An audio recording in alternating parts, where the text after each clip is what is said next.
सासु साजवले बहुका वरवा धोइले खाड दोहारी काला सुपा सासु साजवले बहुका वरवा धोइले खाड कतान साजाइब सासु काला सुपावा हमायर घनाही देव कतानो साजाइबु सासु काला सुपावा हमायर घनाही देव बिनु रे बालक गदिया कैसन हमायर घनाही देव बिनु रे बालक गदिया कैसन हमायर घनाही देव दुआरे से आवेली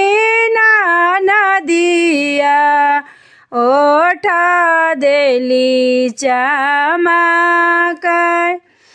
दुआरे से आवेली नदिया ओठ देली चमकै लौना भाभी हमारो हरिलावा चलायर गदिया लौना भाभी हमारो लालनावा चलायर गदिया एताना वचन सुना भाउजी रोदना दिहली पासर आताना वचन सुना भाउजी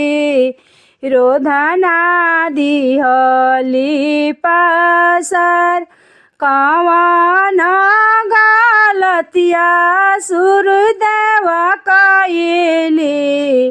सुनिला ससन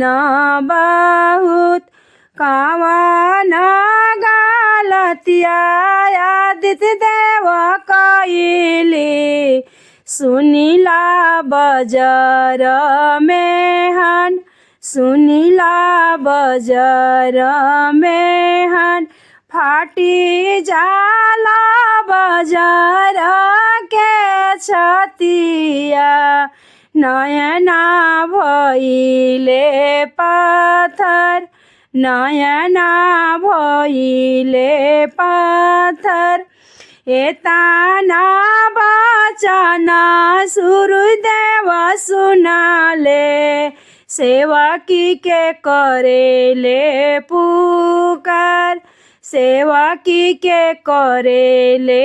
पुकार उठा उठा बेटी धान रहीतिन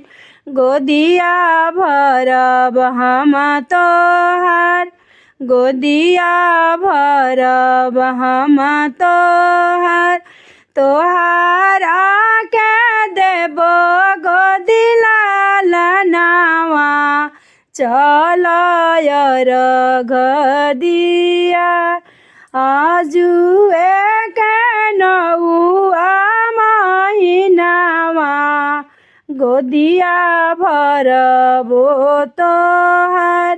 गोदिया भरबो तोहार अगिला साल से करिया छठी बरतिया हंसी हंसी अर्घ दिया बिहसी के अर्घ दिया सभा कर में हनवा धूरा होई बसी जाइया तोहार परिवार बिहसे लागी तोहार परिवार हाथ जोरी पैया पारी देव हमरा ऊपर भइली सहाय हमरा ऊपर भइली सहाय डूबल दिया नावा जलवली बसी गइले घरवा हमार बसी गइले घरवा हमार।